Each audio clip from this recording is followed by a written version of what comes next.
विपदग्रस्त भएको क्षेत्रहरूमा पार्टीका कार्यकर्ताहरूलाई खास गरिकन सडक सफा गर्नका निम्ति र अरू केही खोज र उद्धारका निम्ति त्यहाँ हाम्रो सङ्ख्याले पुगेको छैन, सङ्ख्याहरू परिचालित गरिदिनु पर्यो भनेर भन्नुभएको छ।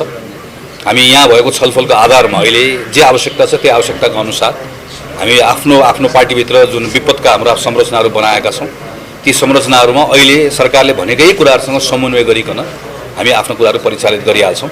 हामीले यही नै भनेका छौँ कि यतिखेर स्टेट भन्दै गर्दाखेरि स्टेटले नन स्टेट भनेर भनिएको त्यो सबैलाई पनि आफ्नो ठान्नुपर्छ। हामी सबै यो बेलामा राज्यका हौँ, चाहे निजी क्षेत्र होला, चाहे राजनीतिक दल होला, चाहे सामाजिक सङ्घ संस्थाहरू होला, यो सबै मेरो शक्ति हो, सबैलाई मैले परिचालित गर्नुपर्छ। किनकि सरकारसँग भएको स्रोत र साधनबाट मात्रै यत्रो ठुलो प्राकृतिक विपत्ति पछिको अवस्थामा काम गर्ने कुरा सम्भवै हुँदैन। हामी भए पनि सम्भव हुँदैन, जो भए पनि सम्भव हुँदैन।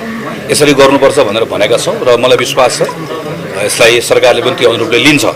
दोस्रो, आज हामीले छलफलमा के भनेका छौँ भने हामीले प्रत्येक विपत्तिमा गरेको अनुभव, विपत्तिको लगत्तै पछाडि हामी सबैलाई विपत्तिमा परेको प्रत्येक नागरिकको जस्तै पीडा हुन्छ, चाहे त्यो राज्य सञ्चालनमा बसेका कोही होला, चाहे सञ्चार माध्यम होला, चाहे हामी होला।